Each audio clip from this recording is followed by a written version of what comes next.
is a first for me. I did not have to pull an all-nighter. So maybe I have grown up a little bit. There we go. Thank you, President Lawrence, Chairman of the Board, John Hill, Marilyn and Shannon, trustees, distinguished guests, faculty. It is so rare and telling, the reception that these students, these graduates gave the faculty here. Alumni, proud parents, and of course you, the graduating class. You, the class of 2016, and I share something in common. We are all approaching a milestone. You're about to enter the quote-unquote real world, well, except those of you going on to grad school. Yeah, let's hear it for delaying the inevitable. Okay.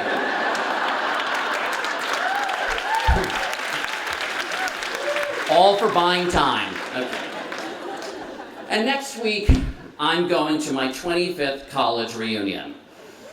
You think you're under pressure? I'm girding myself for an epic battle of who's doing better at life. Yeah, I'm great. Everything's perfect. It's all going really, really well. Yeah. It really is an honor to be your commencement speaker, and a happy coincidence, since I really have been giving a lot of thought to what I've learned in the quarter century since I left college.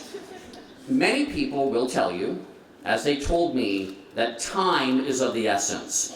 Many people will tell you ruefully that youth is wasted on the young. Many people will warn you that in an ever more competitive economy, the clock is ticking. Well, many people are wrong. You've got time. Some perspective, your great-grandparents, and some of you may be lucky enough to have known them, your great-grandparents survived the Great Depression and defended freedom during World War II, defeating Hitler and the forces of darkness, ensuring that their progeny could also enjoy life, liberty, and the pursuit of happiness. There's a very good reason that the women and men of that generation were known in history as the greatest generation. Well, yeah, let's hear it for them, okay? Well, I did a little research, and it turns out that their life expectancy, the life expectancy of that generation, was just 54 years of age. Your life expectancy is 76. That means that you can take a deep breath, chill out, catch up on House of Cards, Season 5 of Game of Thrones, Season 2 of Transparent, and you can spend the next 22 years figuring out what you want to do. And you could still end up matching the achievements of the greatest generation.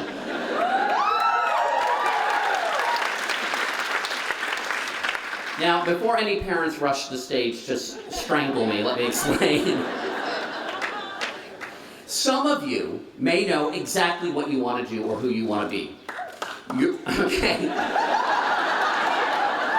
She's got it made. Right? There's a car waiting for her right now to get your brain may be whiting out from too much possibility. Or maybe you're simply drawing a blank. You haven't found your passion, maybe. Well, there's no shame in that, and quite the opposite. Let's talk about me. A few weeks after I graduated from college, I walked into the living room of my family's home in Bethesda, Maryland. No one's from Bethesda? Okay, all right. And my mother was chatting with one of my aunts, and I love this aunt, but she's kind of a know-it-all. Anyway, she looked at me and she said, "Well, Maurice, now that you've graduated, what do you want to do?" And right there and then, though I didn't realize it at the time, I did my very first Kegel exercise.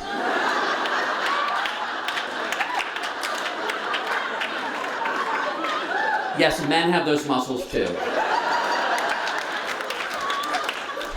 Well, I stammered, I don't want to become a doctor because it involves too many more years of school. I don't want to become a lawyer because, everyone hates lawyers. I'm not going to become a male model because eventually my looks will fade. I don't want to be an astronaut because even though I got the right stuff, I really don't like Tang. Ask your parents about that one. I'm not going to become an internet mogul because the internet doesn't yet exist.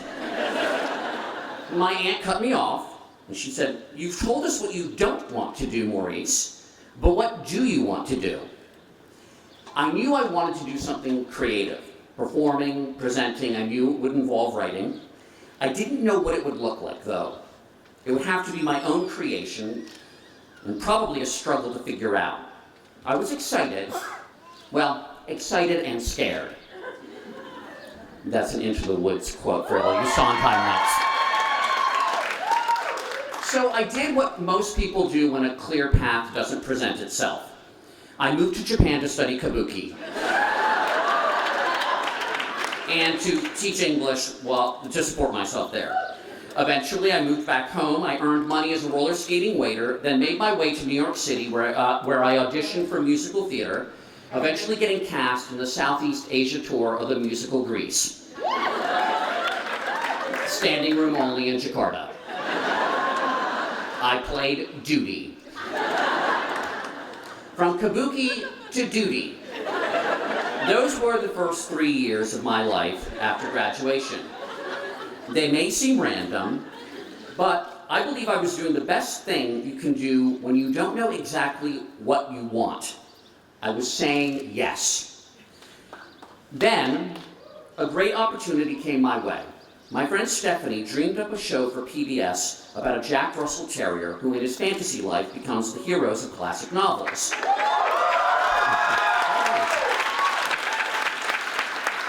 The show was called Wishbone. She asked me to move to Texas to write for it. Of course, I said yes.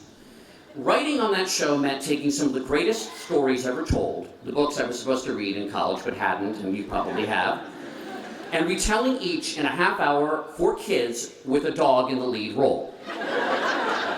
If you watch the show, it makes perfect sense. It was storytelling boot camp. But something else important and unexpected happened during that time. To work on Wishbone, I had to move to Dallas, not the dangerously sexy Dallas of JR and Sue Ellen. Again, ask your parents. But the suburbs of Dallas. Now, nothing against the fine people of the Dallas suburbs, but the suburb I moved to was a sea of shiny, pointy McMansions, everything new, and pretty soulless. There didn't seem to be much of acknowledgement of the past. It made me feel sad. It made me feel disconnected. And I began to wonder who lived and died before me in the place I was living. So when I came back east, I started making a point of reading historic markers every chance I got. And I began reading American history. And then, strange as it may sound, I decided I wanted to visit the homes and grave sites of the presidents that you can't remember were actually president. You know, the guys between Lincoln and Teddy Roosevelt, they've got a lot of facial hair, a couple of them were knocked out by anarchists, most of them live in Ohio. Just go with it. You know, James Garfield. Think like that, okay. We've got a James Garfield fan. He was a college president, also, Williams, okay. Now this wasn't anything anyone asked me to do. No one was gonna pay me, I was just curious about these sites, the people who visited them, and most of all, about the people who dedicated themselves to taking care of these sites. So without any sense of how this might serve me in the future, I bought a one-way ticket to Indianapolis, rented a car, and alone drove all over the Midwest, visiting these very overlooked historic sites. And when you visit Monticello, or Mount Vernon, or Hyde Park, you're already in awe when you walk in the door. When you visit the President Benjamin Harrison House, you're probably there to use the bathroom. But at the Harrison House in Indianapolis, he was our 23rd president, renowned for being the guy sandwiched between Grover Cleveland's 2 non-consecutive terms. I met Wanda Wheeler, a 70-something-year-old woman in a Victorian gown who'd volunteered at this home for about 20 years. When I arrived, she was about to take a group of 4th graders on a tour. I joined them, but I thought, these kids are going to eat her alive. But Wanda was so enthusiastic, so passionate about Little Ben, that was his nickname, even though he actually had a pot belly, and no, it's not fat shaming when the person's been dead for over 100 years. that by the end of the tour, I wanted to sandblast Mount Rushmore and replace it with Benjamin Harrison. Her passion infected me, sold me on something I didn't expect to care so much about. I began to write about my experiences at these offbeat historic sites, but I couldn't find a publisher. Still, I continued on. And after meeting a man who cross-dressed as First Lady Florence Harding at the President Warren G. Harding House in Marion, Ohio, not a sticky drag queen act, this guy's good, I brought a couple of my stories to The Daily Show. The executive producer there liked the content of my stories enough, but I think what she really responded to was my passion for the material. She hired me, and that's how I began a career telling stories on camera. There was no agenda when I set out on the road. It was what your great-grandparents might call a yen, an itch I needed to scratch. There was no grand 5-year plan, because 5-year plans usually don't work. You know who liked 5-year plans? Joseph Stalin. Not a great role model. Totally totalitarian. Kim Jong-un, the leader of North Korea, just unveiled a 5-year plan. I'm not going to talk, please don't applaud for him. I'm not going to talk politics here, but the guy's a lunatic. So please be careful about calculating, unless you're a math major. Any math majors? No, you guys should calculate. Keep calculating. All right. I admire people with clear vision early on. The Steve Jobses, the Misty Copelands, Alexander Hamilton. Let's bear in mind how things ended for Alexander Hamilton. I love the musical getting shot at 49. It's not such a great thing. Okay. I would go so far as to say, if you don't know exactly what you want, and one of your student speakers just said pretty much as much, count yourself lucky. Your life will unfold like the best kind of story. One with plot twists, suspense, irony, hopefully lots of lovers. I've always wanted to use the word lovers in a commencement address. This is so deliciously cheesy, right? Yeah, lovers. And a happy ending. So, like an ending that is contented. Late night last night, okay. Sure, you will be scared along the way, but just tell yourself what I always told myself when I was scared. Which was, what's the worst thing that can happen? You're gonna be fine. You could always become a typist. I'm a really fast typist, and I was a very good temp. I don't think they have those anymore, do they? Temps? Typists, okay. I'm glad that I said yes to Wishbone, yes to Benjamin Harrison, and yes to duty. And next week at my 25th college reunion, when people ask me if I'm exactly where I want to be, I'm gonna say yes. Even if I'm kind of faking it. Now that feels like the end of the speech, but I have some other things I'd like to impart which don't fit neatly into the theme of what I've just been imparting. So here goes. A few pointers I've learned along the way. If someone asks you, what are you working on these days? It's okay to say my personal life.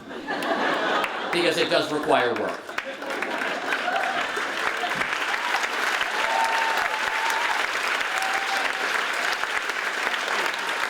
Be careful about taking career advice from people who are less successful than you.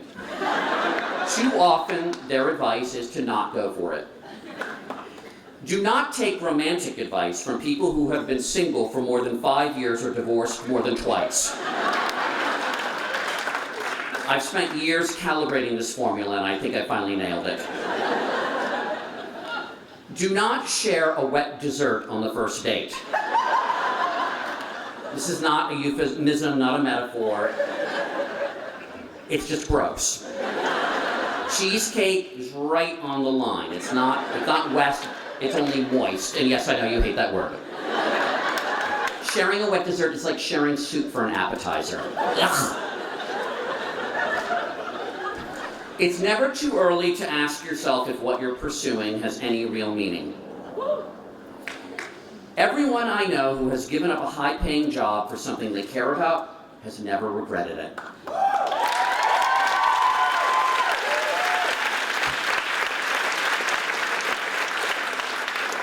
Negativity is only okay if it's really entertaining.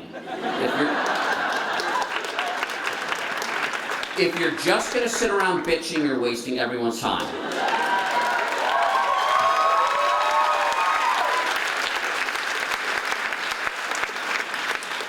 How a person votes says less about a person's character than you may think. What matters much more is how a person treats the people closest to her or him.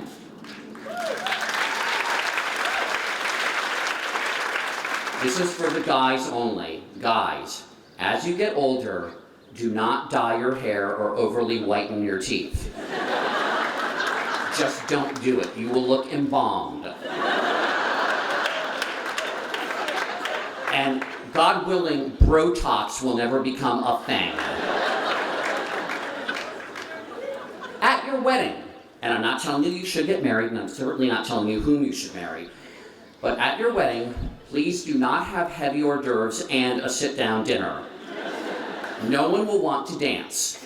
And please just keep it simple and get a DJ. Look, I think an all-girl mariachi band is a great idea, in theory. Have them for cocktails, not for the reception afterwards. And if your budget is limited, first priority is booze. Your guests will be very unhappy if after the ceremony they enter a reception area with elaborate flower arrangements but no open bar.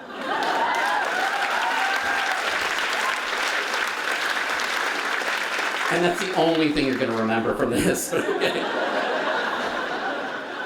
If you've still got your grandparents, spend time with them. So many of the virtues espoused by people your age, being true to yourself, speaking your mind, not being overly concerned with other people's opinions, are actually embodied by your grandparents.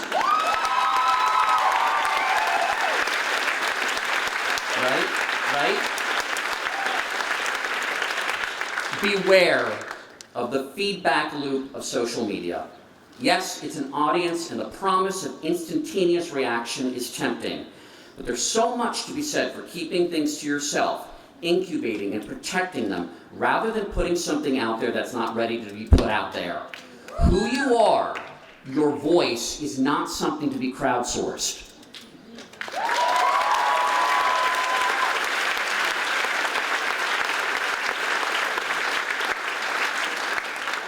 Write thank you notes. The very act of writing a thank you note makes you feel more grateful. And it just is wonderful to receive one. A thank you email is better than nothing. A condolence text, totally unacceptable. I'm going to leave you now with 2 musical theater quotes. First, from Sunday in the Park with George. Move on. Stop worrying where you're going. Move on. If you can know where you're going, you've gone. Just keep moving on. Anything you do, let it come from you, then it will be new. Give us more to see. As you journey forth, figuring out what you're meant to do, who you're meant to be, try not to be afraid, and don't focus on what I call the real estate. Don't think, well, she's already done that, I can't do that, he's got that covered, what's the point? I promise you, it will be different, quite possibly better when you do it. And besides, after 5,000 years or more of recorded human history, it's not like anything's original anyway. So just do it your way.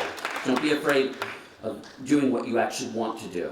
And lastly, raindrops on roses and whiskers on kittens, bright copper kettles and warm linen mittens, brown paper packages tied up with strings. These are a few of my favorite things. That's from The Sound of Music. And really, it doesn't mean anything at all. It's just a fun song that makes me happy. And really, isn't that the whole point?